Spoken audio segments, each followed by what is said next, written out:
I just want to say something that I hope you'll find is funny.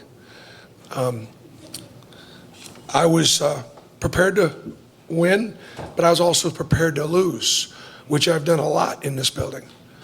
Last time I had a win here, Chris Lofton, I'd be curious how many he had, but it was in the high 20s, had a big game, and obviously Miles Kelly had a huge game tonight. But my line was going to be, every now and then when y'all have a coaching change, my name comes up. Why in the world would you ever want me to be your coach when I can't win in Rupp? That was going to be in my line. But having coached at Southern Indiana and Evansville, Indiana, having coached in Division II for a long time, y'all remember what great basketball there is in the state of Kentucky and the state of Indiana, and how y'all love your high school basketball, but you also love your Division II basketball because y'all respect the game so much. There are no more knowledgeable fans anywhere in the country than right here at Kentucky. And so there have been times I've brought really good teams in here and we've gotten spanked. And every now and then I walk away going, you know what, I thought that Pearl could coach a little bit. He can't, whatever. And so I want to bring a team in here and I want to play good basketball. I want to honor the game, whether we win or lose. And we've played well a couple times and gotten beat. But this is obviously historic. Two wins and 31 losses and 33 tries. And for this one to be for a championship, it's what we do it for, to make history. This is our fifth team in the last 8 years that has won either regular season or tournament championships. So I'm just super, super proud and super happy about that.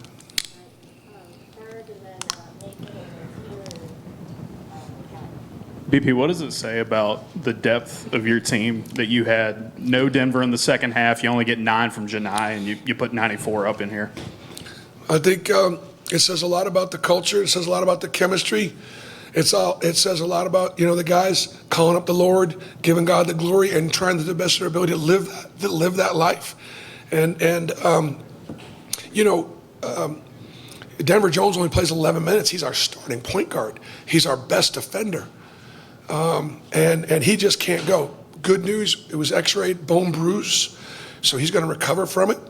But he's a tough kid. I was really worried that he had a bone break or something. And then, look, Williams is good, and Kentucky's big guys are good. So Janai didn't have as big an advantage down there on the inside.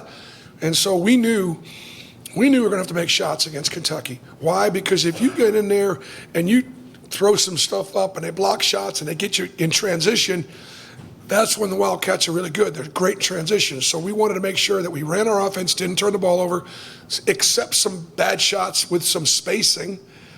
And Miles Kelly, of course, made a couple of bad shots go in. Bruce, you've talked over and over again about how this is the best the SEC's ever been for you guys to have clinched the league with a full week remaining. What do you think it says about your team? Well, one of the things I said, I wanted the guys to appreciate this, is that there are a lot of really good teams in this league. Like right now, Florida and Alabama are right there on our heels. Tennessee, this Kentucky team has beaten 7 teams in the top 15. This Kentucky team has got 5 wins over the top 10. So they're obviously incredibly capable. Stephen Pearl's our defensive coordinator. Mike Burgomaster had the scout, my offensive coordinator. So those two guys put together an unbelievable game plan. Look, taking the 3-ball away from Kentucky is important. Coach Pope runs the best 5-out anywhere in college basketball. And we run some 5-out too. And because we run some, we do know how to defend it. And so we did a great job defending it. And yet we still ourselves got some great 5-out looks where both Miles and Tahad and occasionally Chad Baker got good looks behind it. Bruce, we've seen you guys a few times kind of run that play in the first possession to get Miles an open shot.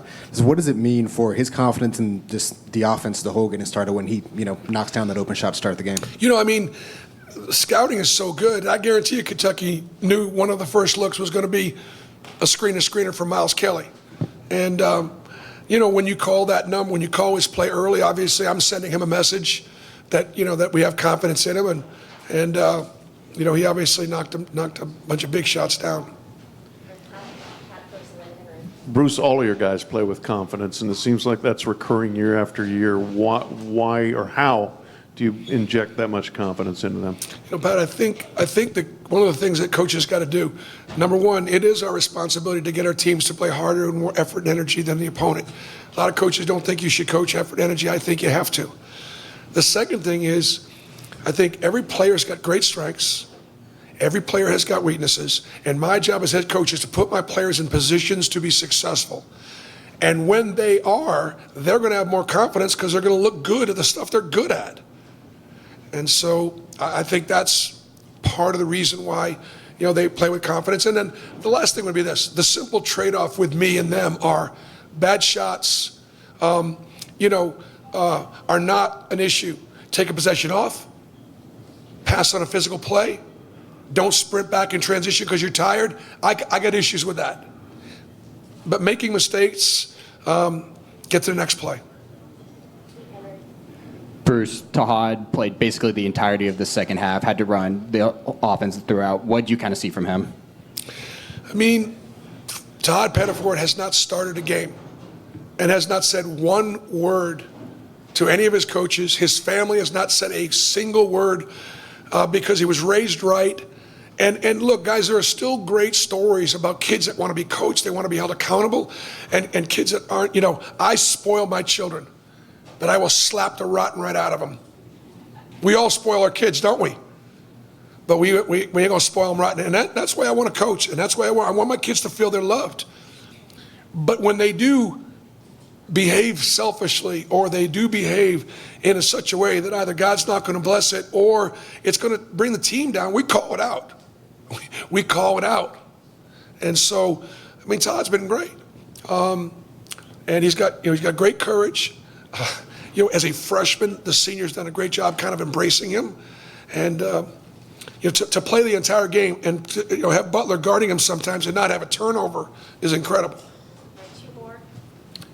Bruce, as someone who's had experience having a number one ranked team before, when you were putting this roster together, was there a point where you felt like we got a shot to be this good, or has that just been part of the journey of this season getting to this point? It's really been the journey. I had no expectations that this team would be this good. I think one of the things about putting the roster together, a couple things. Sometimes less is more. I have 12 guys on scholarship, not 13, because I can't keep 13 happy. I have one player that's on scholarship knowing that he was going to be in practice all year, which gets us down to 11. Now, the risk you run is injury.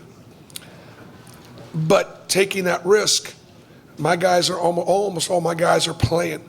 So when we lost Jalen Williams a year ago, who was one of our best players, we didn't dip in the transfer portal and try to go get a 5-star four-man to replace Jalen Williams. I told Janai Broom, Dylan Carwell, and Chaney Johnson, I'm empowering you guys. We're going to make this big lineup work. They were all seniors. They had all paid their dues. Whether we won or not, they had all earned the right for me to not bring in a big-time player over their head. That was when the chemistry was built. And guess what? Those guys appreciated that. And they trusted us.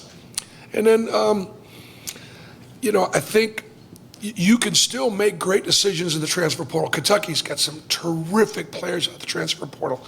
They've made really good evaluations on some mid-major guys that are a little older. Denver Jones was at Florida International. Chad Baker-Mazar was in junior college. Chaney Johnson was Division II. Miles Kelly won his first championship in his life, he just told me, was at Georgia Tech, and Georgia Tech doesn't win the ACC recruiting battles right now. And yet, as a guy that was going to be a fifth-year senior, he was a 3-and-D guy. And when you got some of the quality size I have in inside, to get another 3-and-D guy out there. And then the last piece is this: Chad Baker-Mazara might be our most valuable player, because I can put the ball in Chad Baker-Mazara's hands. He can shoot it, he can score it, he get it to everybody else. He is so complete in his game. Obviously, and the pieces have come together nicely. Yeah, Bruce, I was going to ask you about Chad.